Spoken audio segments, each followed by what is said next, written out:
Bismillahirrahmanirrahim. Assalamualaikum warahmatullahi wabarakatuh. Kembali lagi dengan Ibu dalam pelajaran akidah akhlak. Pada kesempatan kali ini Ibu akan menjelaskan sedikit tentang akhlak terpuji. Sebelum kita masuk ke dalam materi, ya, kita di sini harus mengetahui tujuan pembelajaran apa saja yang harus kita capai. Yang pertama, menjelaskan. Kalian mampu menjelaskan pengertian, contoh, dan dampak positif dari sifat ikhlas, taat, khauf, dan taubat. Yang kedua, kalian mampu mencerminkan kisah-kisah yang berkaitan dengan dampak positif dari perilaku ikhlas, taat, khauf, dan taubat dalam fenomena kehidupan. Yang ketiga, kalian mampu mempraktikkan sifat ikhlas, taat, khauf, dan taubat dalam kehidupan sehari-hari. Oke, kita masuk dalam pembahasan. A. Pengertian akhlak. Secara bahasa, akhlak berasal dari kata khalaqa yang artinya perangai, tabiat atau watak. Oleh karenanya, akhlak dapat dibagi menjadi dua, yaitu akhlak terpuji dan akhlak tercela. Yang dimaksud dengan akhlak Islam adalah akhlak yang mencerminkan nilai-nilai Islam yang telah diteladankan oleh Nabi Muhammad SAW sebagaimana para nabi terdahulu.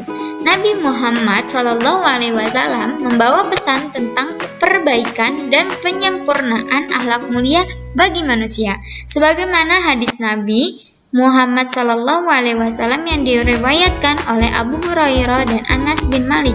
Innama bu'itsu liutammima makarimal akhlak, yang artinya sesungguhnya aku diutus untuk menyempurnakan kemuliaan akhlak. Jadi akhlak terbagi menjadi dua, ya.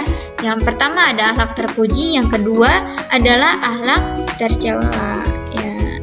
Dan di sini sudah ditulis bahwa akhlak artinya perangai, tabiat atau watak kita nih. Akhlak itu adalah watak kita.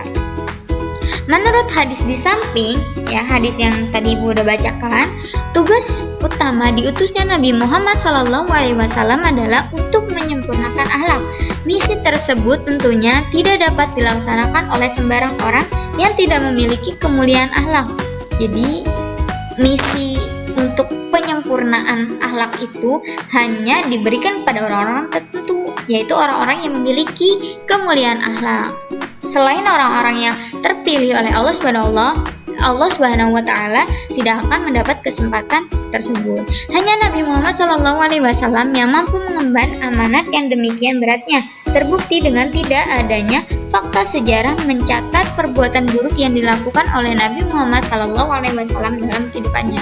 Nah, udah jelas ya, setiap kita mempelajari tentang agama Islam, yang tertulis, yang diceritakan, yang tercatat dalam sejarah itu selalu perbuatan baik yang telah Nabi Muhammad SAW contohkan kepada umatnya.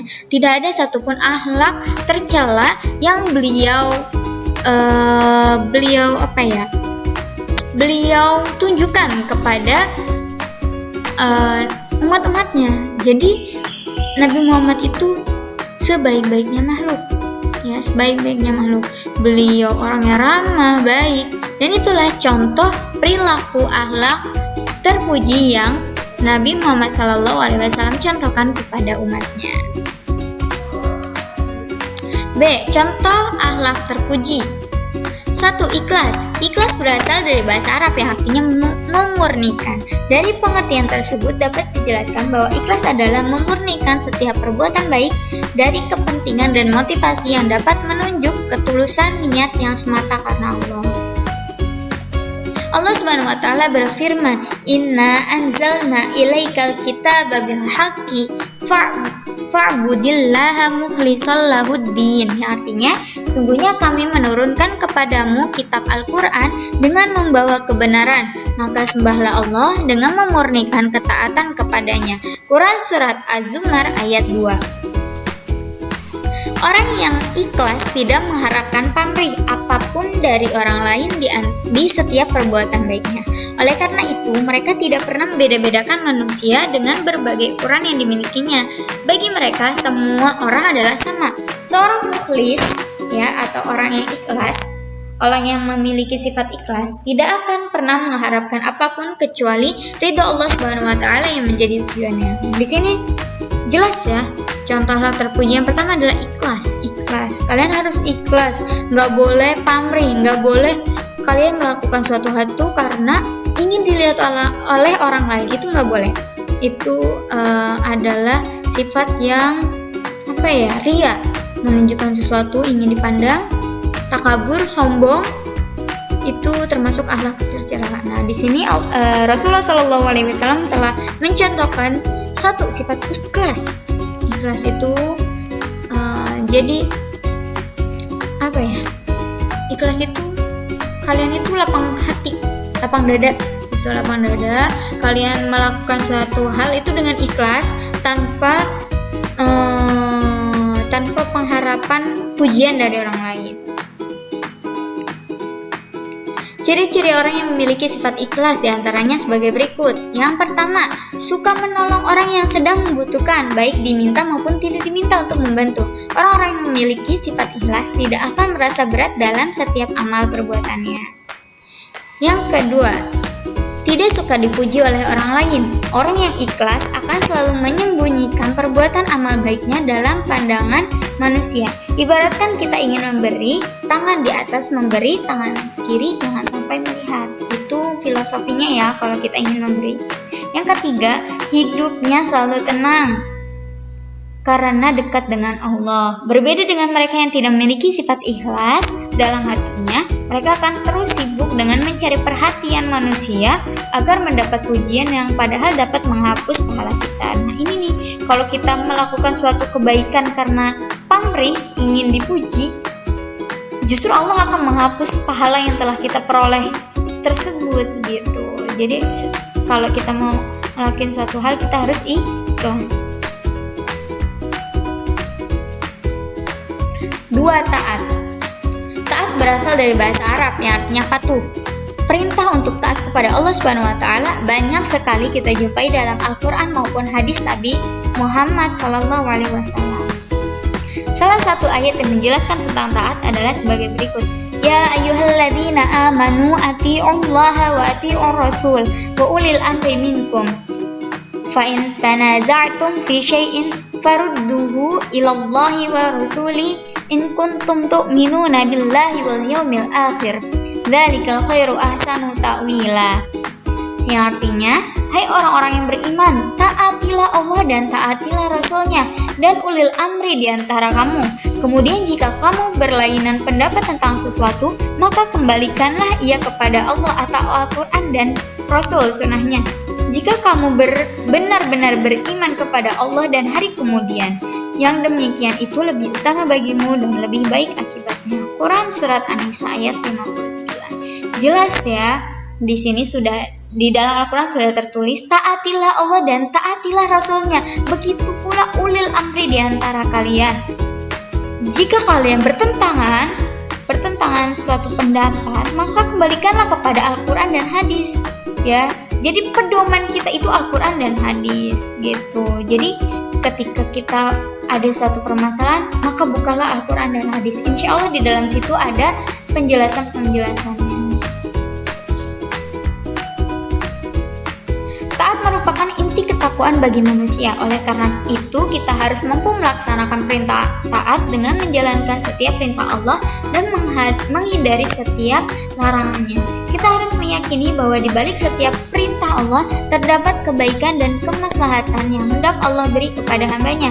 Di antara ciri-ciri orang yang taat adalah sebagai berikut. Yang pertama, senantiasa berusaha untuk menghindari perbuatan maksiat kepada Allah dan melaksanakan perintahnya. Yang kedua, disiplin dalam hidup. Kedisiplinan merupakan cermin ketaatan atau kepatuhan seseorang. Dan yang ketiga adalah tidak mudah terpengaruh oleh godaan.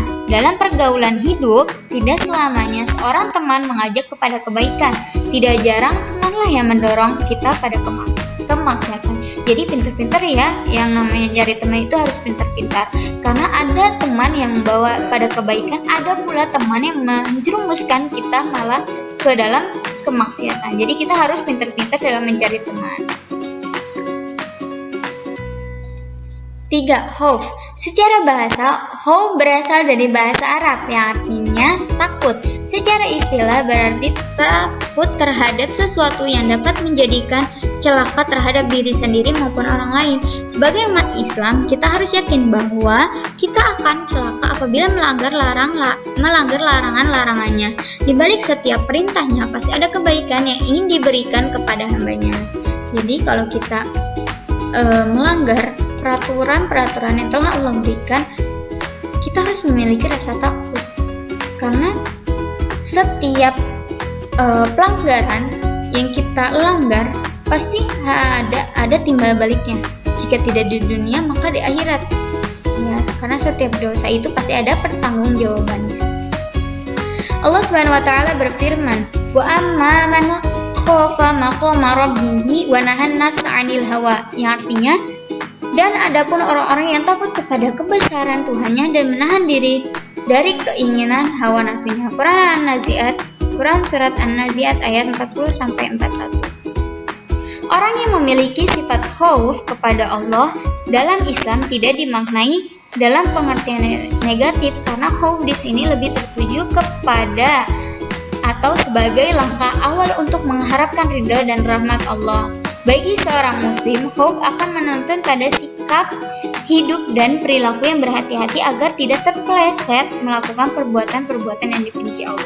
Jadi khauf di sini itu lebih tertuju kepada takut kepada Allah, takut melanggar perintahnya, takut melanggar sesuatu yang sudah dilarang, dan itu menimbulkan sifat kehati-hatian dari kita. Maksudnya hati-hati, kita lebih hati-hati dalam bertindak. Oh, takut ini salah, oh ini benar nggak ya, ini dosa nggak ya, kayak gitu. Jadi kita lebih berhati-hati dalam bertindak.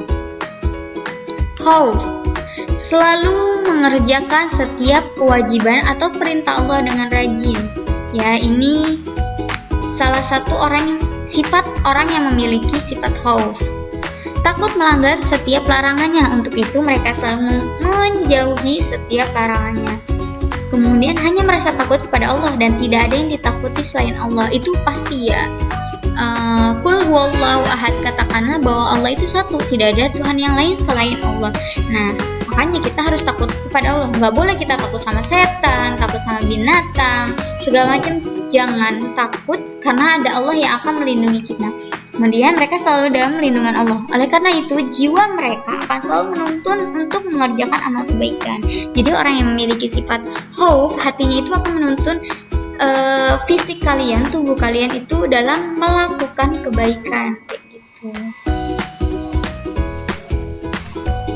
4. Taubat. Taubat berasal dari bahasa Arab yang artinya kembali. Setiap manusia pasti pernah berbuat salah atau melanggar setiap larangannya. Ketika kita sadar telah melakukan kesalahan, kita dianjurkan untuk segera bertaubat, memohon ampunan kepada Allah.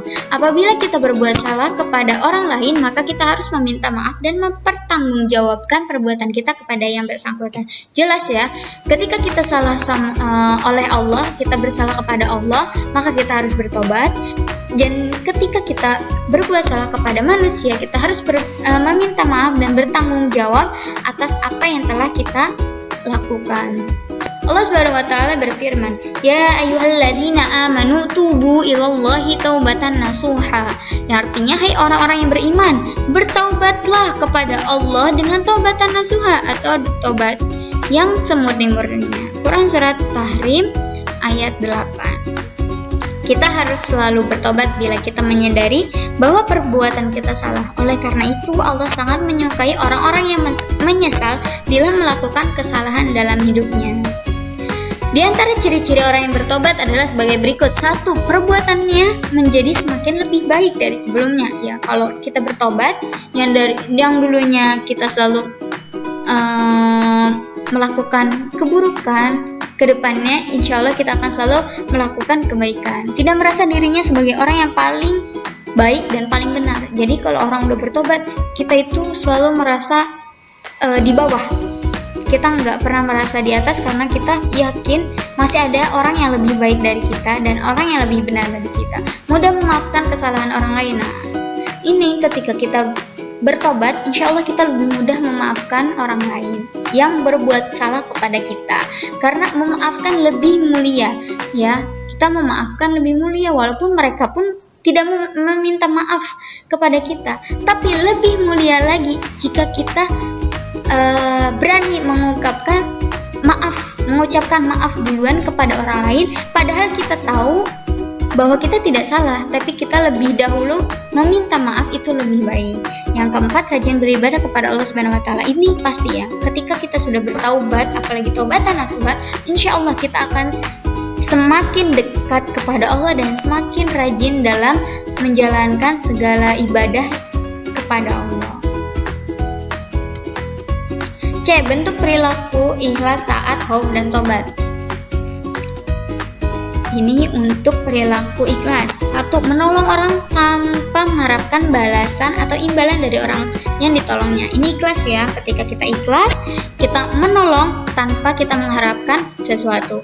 Yang kedua, bentuk perilaku taat. Patuh pada setiap aturan yang berlaku, meski tidak ada petugas yang mengawasinya. Ini ketika kita taat, baik ada orang maupun tidak ada orang, kita akan tetap taat dan patuh atas setiap aturan yang telah dibuat. Yang ketiga itu khauf, khawatir dan takut apabila melakukan kesalahan. Nah, khauf atau takut, kita akan menjadi lebih berhati-hati dalam melakukan setiap tindakan. Kita takut ini salah, kita takut ini berdosa. Itu sifat dari khauf. Yang keempat dari tobat ya, ini bentuk perilaku dari tobat. Selalu menyesal terhadap kesalahan yang dilakukan, baik disengaja maupun tidak. Jadi ketika kita melakukan sesuatu, kita harus berpikir ini baik atau tidak. Dan ketika kita merasa itu bukanlah sebuah kebaikan, maka kita harus tetap bertobat. Walaupun kita pun tidak sengaja melakukannya, kita harus tetap bertobat kepada Allah. Karena kesalahan sekecil apapun pasti akan dimintai pertanggungjawaban. D. Manfaat dan hikmah ikhlas, taat, khauf, dan tobat. Di antara manfaat menerapkan akhlak Islami adalah untuk membersihkan kalbu atau hati dari kotoran hawa nafsu, sehingga kembali suci bagaikan cermin yang menerima nur atau cahaya hidayah Allah Subhanahu wa taala. Di antara manfaat dan hikmah dari sifat ikhlas, taat, khauf, dan tobat adalah sebagai berikut. Yang pertama, selalu dapat berbuat adil kepada siapa saja. Apabila kita ikhlas, maka kita tidak akan membeda-bedakan manusia dengan status sosial yang beragam. Yang kedua, selalu keras terhadap diri sendiri. Mereka yang memiliki sifat taat akan dapat mengontrol dirinya dengan baik agar tidak melakukan perbuatan yang mencelakakan dirinya sendiri. Yang ketiga, tidak pernah merasa takut kecuali hanya kepada Allah. Orang yang memiliki sifat khauf hanya takut dan mengharap kepada Allah Subhanahu wa taala. Dan yang terakhir adalah selalu dapat melakukan introspeksi diri. Orang yang bertobat akan memiliki pemikiran yang terbuka untuk terus belajar menjadi lebih baik. Oke, sekian yang dapat Ibu sampaikan. Kurang lebihnya Ibu mohon maaf apabila banyak salah-salah kata itu datang dari Ibu pribadi. Apabila banyak lebihnya itu datang dari Allah Subhanahu wa taala. Sekian, wassalamualaikum warahmatullahi wabarakatuh.